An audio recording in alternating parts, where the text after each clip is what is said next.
नमस्कार दोस्तों, आपका स्वागत है हिंदी हॉरर स्टोरीज में। मैं हूं रोशन और यहां हर कहानी आपके रातों की नींद उड़ा देगी।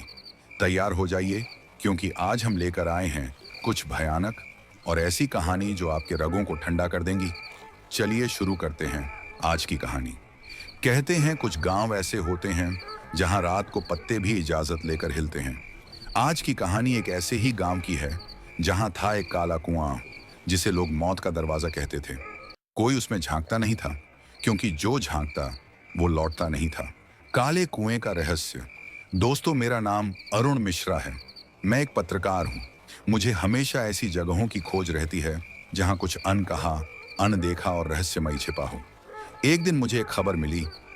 उत्तर प्रदेश के एक छोटे से गांव भैरवनपुर में पिछले 3 महीनों में 5 लोगों की रहस्यमयी मौतें हुई हैं।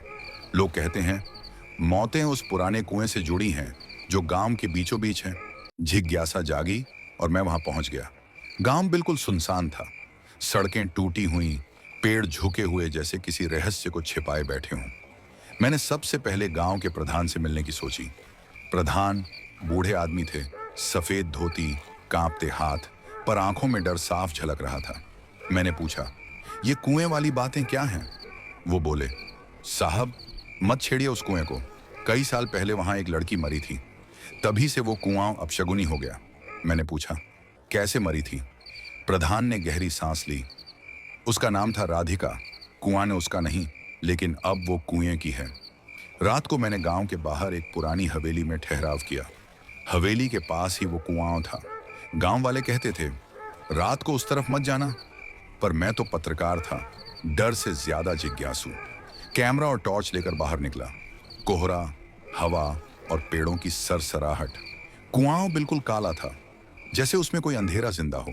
मैंने झांका, नीचे से ठंडी हवा का झोंका आया। अचानक किसी ने मेरे कान के पास फुसफुसाया, अरुण। मैं पीछे मुड़ा, कोई नहीं था। टॉर्च हिलाई, पर चारों ओर सिर्फ धुंध। अचानक कुएं से हल्की सी रोशनी निकली, जैसे नीचे कोई जलता दिया हो, और फिर पानी में किसी लड़की का चेहरा दिखाई दिया।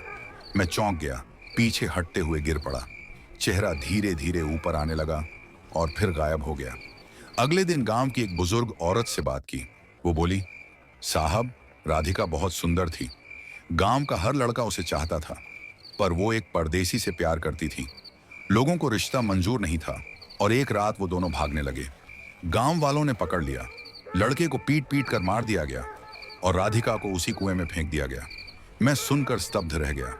औरत ने आगे कहा, उस दिन से हर अमावस्या की रात वो कुएं से बाहर आती है और अपने प्रेमी को ढूंढती है।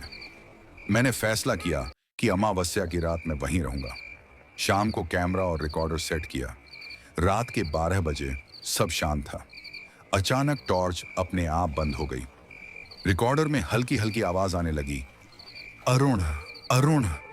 मैंने डरते हुए कुएं की तरफ देखा। कुएं का पानी हिल रहा था, जबकि हवा बिल्कुल नहीं थी। और फिर पानी से एक सफेद हाथ बाहर आया। वो हाथ धीरे धीरे कुएं के किनारे पर चढ़ रहा था। और फिर मैंने उसे देखा।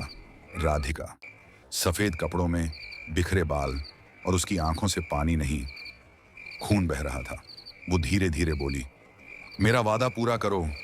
मैं पीछे हटने लगा, पर किसी ने मेरे पैर पकड़ ली। नीचे देखा, जमीन में गड्ढे से हाथ निकले हुए थे। वो आवाज गूंजने लगी, तुमने वादा किया था लौटने का। मैं चिल्लाया, मैंने कोई वादा नहीं किया। वो बोली, झूठ। और फिर उसने मेरा गला दबा दिया। मैंने किसी तरह कैमरा उसके चेहरे पर मारा और भागा। कुआं कांपने लगा, पानी उबलने जैसा लग रहा था। मैं गिरता पड़ता हवेली पहुंचा और दरवाजा बंद कर लिया। लेकिन दरवाजे के बाहर अब भी वो कदमों की आवाज थी, टक टक टक। सुबह गांव वाले आए। मैंने उन्हें सब बताया, कैमरा दिखाया। जब उन्होंने वीडियो देखा तो उनमें सिर्फ मेरा चेहरा था। राधिका कहीं नहीं थी, पर एक फ्रेम में कुएं के पास मेरे ही जैसा एक और आदमी खड़ा था। वो मुस्कुरा रहा था। गांव वाले बोले, ये वही परदेसी है जो राधिका से प्यार करता था। मेरा शरीर कांप गया। क्या मैं उसकी जगह ले चुका था? क्या राधिका ने मुझे अपने प्रेमी का पुनर्जन्म समझा?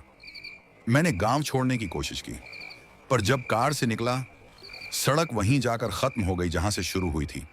चारों तरफ वही पेड़, वही झाड़ियां, वही कुआं।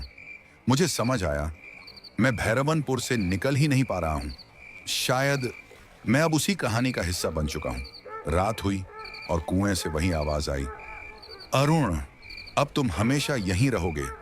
अगली सुबह गांव वालों ने कुएं के पास मेरे कपड़े पाए, लेकिन मैं कहीं नहीं था। आज भी लोग कहते हैं, कभी कभी कुएं से दो आवाजें आती हैं, एक राधिका की और एक अरुण की। अगर आपको ये डरावनी कहानी काले कुएं का रहस्य पसंद आई हो, तो वीडियो को लाइक करें, चैनल को सब्सक्राइब करें और कमेंट में लिखें, क्या आप कभी किसी सुनसान जगह पर गए हैं जहां हवा भी डर से कांपती हो? मिलते हैं अगली डरावनी कहानी में। तब तक के लिए रात को अकेले कुएं के पास मत जाना, क्योंकि वहां कोई अब भी पुकार रहा है।